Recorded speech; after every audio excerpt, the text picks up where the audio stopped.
Hello there, ladies and gentlemen, time for another review.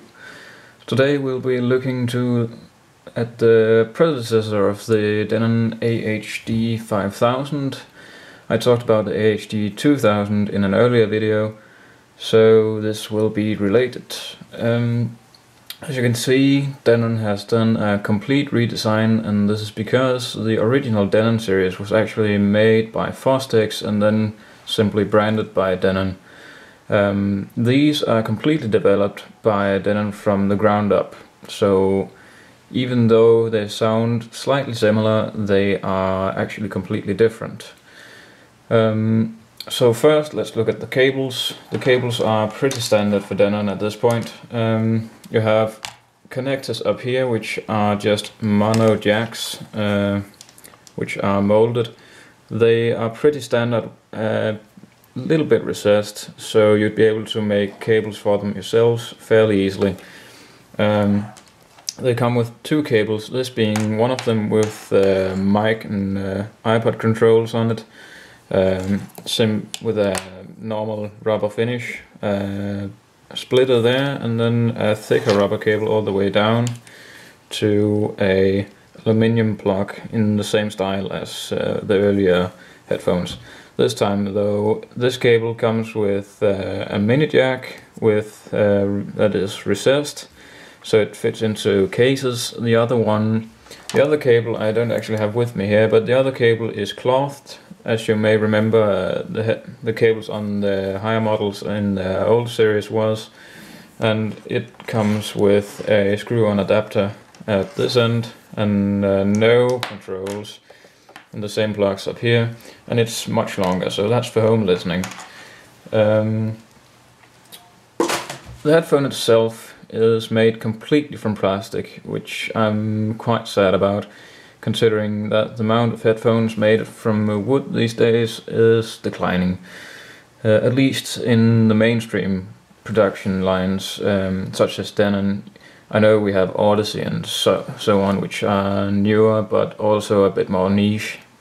The D600 is, as you can see, the outside is made from black plastic, which has sort of a not a brushed aluminium, but a soft touch to it, not as glossy as the inside. You can see here the inside is made from silvery, almost like marble colored shell, which can it moves ever so slightly in here to adjust to your ears. That's a harder material which supposedly has better acoustic properties, and I'd hope it has better acoustic properties than the original wood, which I doubt though, since they still use wood on the D7100, which is the older brother of this one.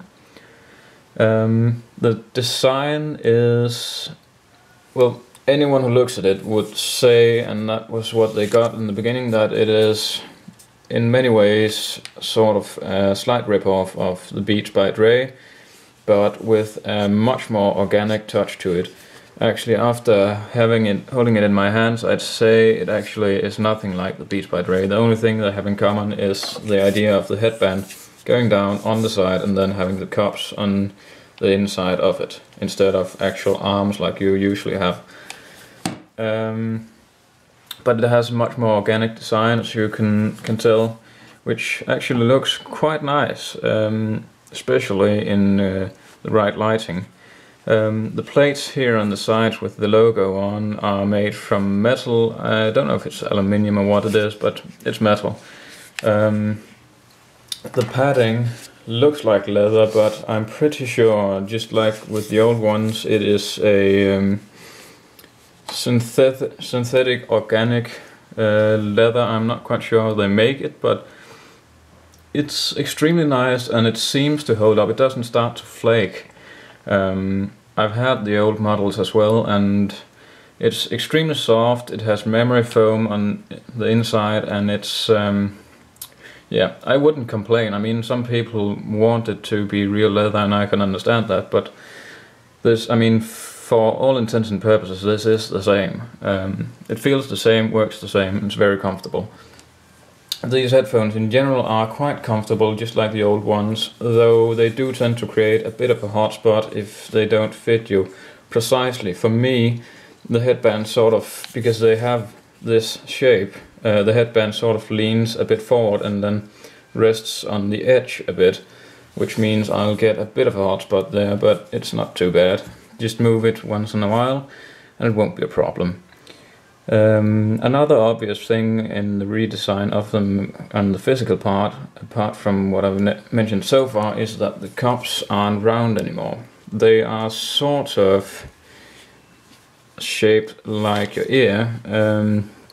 When you get them out of the box, by the way, the pads can be pretty crumpled up. As you can see on this one is actually not that bad anymore. When I got it, this bit was actually more like that, and found that a bit disturbing, considering they aren't cheap, but of course they aren't as expensive as the D7100 though. Though they use the same pads as far as I'm aware, so you might get the same problem with those. Which gets us to more of the sound aspect, which is the important part. Oh, one thing I want to mention though, if you've touched the AH-D600, you know the material they used for those, the glass-filled polymer. This feels a lot like it. It's not even near the same quality, of course, but it feels like it, so it doesn't feel like cheap plastic. It feels quite nice. So I'll give that to them, though I would have preferred them to use metal and wood like they used to. But again, to the sound part, they went from organic drivers. I'm not quite sure how those worked, but the old one used some sort of organic driver, dynamic driver, to these one using more of something like a speaker driver. That's what they advertise them with, that it's a driver that doesn't have, it's not connected on the side, so it moves completely freely without anything constricting it, and it's very, very light. The only problem with that being, through my eyes, would be that the cone would have to be a bit stronger, a bit stiffer, and the whole construction would have to carry probably a bit more weight than usual, but then again it doesn't have anything constricting it on the side, so those things might weigh each other up. But that might be answered by the sound of it, which is, it's still the Denon sound. You still have a lot of bass, a bit recessed, mid, actually quite a bit recessed, and then sparkly highs, which is to many the house sound of Denon when it comes to the headphones. But in these I'd say they went a bit over the top with the whole line. The D400 is not even, to me it's not even listenable. I actually wanted to get that one, but after hearing it in the store I just didn't like it. Way too much bass and so on. But some people might like them. These though are a bit more like the D7100s, which they're alright. I mean, I can listen to them and without it getting annoying, with the right kinds of music. And these are similar in many ways. I'd actually say if you're looking to get a D7100, you should strongly consider trying these first. Because they sound a lot alike with a few minor differences. The D7000 has this color on the outside, and then this is made of mahogany wood, like on the old ones. For, I guess in this case it would be purely acoustic properties, simply because you can't really see it. See the wood, that is. It just looks like slightly red, rusty colored material, because it's so glossy and doesn't have that much of a grain to it. But sound-wise, they are, as I said, they're quite nice, but they are extremely colored. The bass is very, very strong. It has a lot of impact, hits very hard, but then on the other hand, a problem with it is that these are closed cups, and as a result of it, they have quite a bit of resonance to them. You don't really hear it as resonance so much as it's sounding like if you had huge speakers in a too small room. So it's sort of, it's very boomy. if you will, and that takes up a lot of your attention if there's a least bit of bass in the track you're listening to. It also, I don't know for sure if it's because it completely colors away the mids or it simply distracts you from the mids, but it makes the mids sound quite recessed. Not badly, but recessed nonetheless. Some voices may be a bit drawn back, a bit too much to my taste. So for music with singers, especially ones with who sing a very low note, this may be a problem. But again, for others it might not be a problem, because the other coloration they have is that the highs are very sparkly, very strong. Can be a bit too much for some people, but I find them quite nice. They give a sense of great detail, even though it might not be there, I'm not quite sure, but at least they give you the sense of great detail through the same manner as many other headphones with elevated highs do. But again, this also takes a bit of attention away from the mids, leaving you with, well, very recessed mids at this point. I have to say though, the mids, although they are recessed, they seem to be of a very good quality, and so are the highs. I'd say it's not only about the fact that they are elevated a bit, that they sound detailed, they are quite detailed, and seem to produce mids and highs quite well, but the blooming bass just completely takes the attention away from it. And one thing to note is that it's not a matter of amplifier, because as you may have guessed, because they come with an iPhone control, they are very low ohm. I don't remember exactly what, I believe it's 25 ohm or so, so you can use them from an iPod and so on without any problems, and using an amplifier actually does next to nothing. This is something they to some extent share with the old Denons, though the old ones did benefit a bit more from a good amplifier. So to sum it up sound-wise, oh, I want to mention also, they don't isolate all that well. Just like the old ones, they are semi-closed in the sense that they are in fact closed, but they don't isolate very well. They isolate a bit, but not much. Playing something in will help quite a lot, but then again it does the same with open headphones. But to sum up, very strong, very nice bass, recessed mids, and some sparkly and very nice highs. Genre-wise, they do well with ambient music and a lot of electronic music, as you'd expect.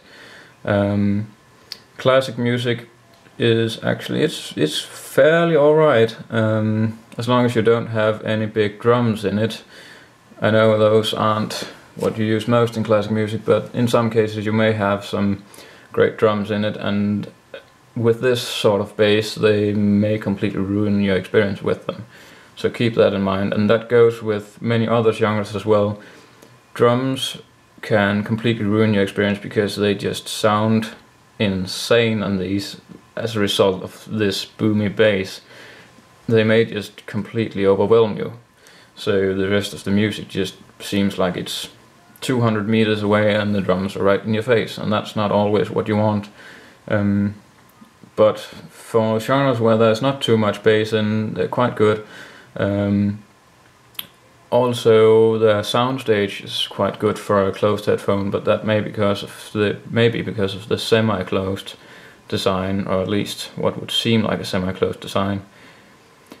Overall, I'd say these, at their price point where they are right now, you can get them used for about $300. They're worth that, but the price they retailed for in the beginning they weren't worth. And the D7100, I say, considering how similar they sound, they're definitely not worth that price. Then you should be if you wanted that sort of sound in that price range, you get the same kind of sound with much greater quality from Fostex, because they, of course, after Denon scrapped the old line, they make them themselves now in the sense that they've evolved them a bit and made the AH-D600 and 900, and the 600 is actually at around the same price as the D7100, and that one is much better as far as I know. So consider that as well. But in its price range, I'd say this headphone is it's quite good. At least if you're looking for a closed headphone with this sort of sound, then you should go for it. You may want to look at the ultrasonic as well. Those sound a bit like these as well. But yeah, I think that's about it. Overall, if you can get them from around $350, they are worth it, if this is your sort of sound and design. Thank you for watching, and if you have any questions whatsoever, feel free to ask me in the comments. Please subscribe and thumbs up if you would like some more videos. I'll be uploading more now because I've gotten a new internet. That means it doesn't take 9 hours to upload a video, quite literally. So yeah, thank you for watching and goodbye.